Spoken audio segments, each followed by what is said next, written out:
I've been in a situation where my manager was completely forbidding me to speak with people about anything outside of tasks, like nothing personal, no references. And I was like, how do I connect to people? Like, I just sit and stare at them and look like, I don't know what, like, how do I connect?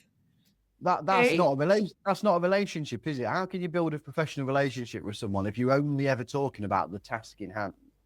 It Hmm. makes no sense. To me, it makes no sense because you have to understand someone to be able to build the trust that you absolutely need when you're working with someone, and to be able to coach effectively, you have to understand what makes that person tick to a degree. Not you don't have to be fully in, but you need to understand the individual. Yeah, you know what? I'm starting to think, is there any way at all for our profile of WFM people that are mostly introverts, maybe occasional extroverts, kind of suffering from a huge imposter syndrome, like 99% of the time?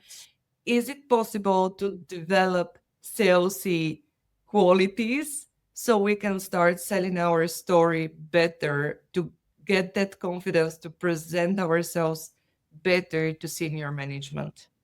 How do we get there? Do you know what? It's difficult, isn't it? Because ultimately everybody's different and everybody has strengths and weaknesses. And generally, an introvert's weakness will be that they don't believe in themselves or they don't want to publicly put themselves on show. Um, but you will have some introverts who are absolutely fantastic at it because what they do is, and I can't, someone said this the other day, it might have even been you, Irina, or I've seen it on LinkedIn relating to they put themselves into their alter ego.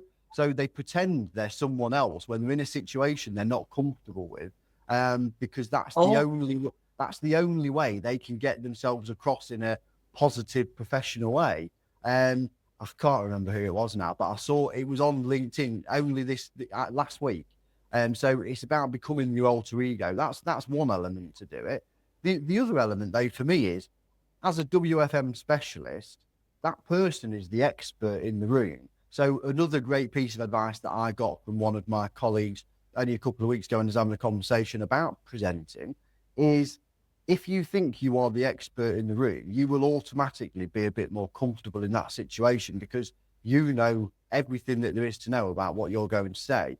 It's unlikely that there's someone else in the room that's going to have the same level of knowledge about your job that you do.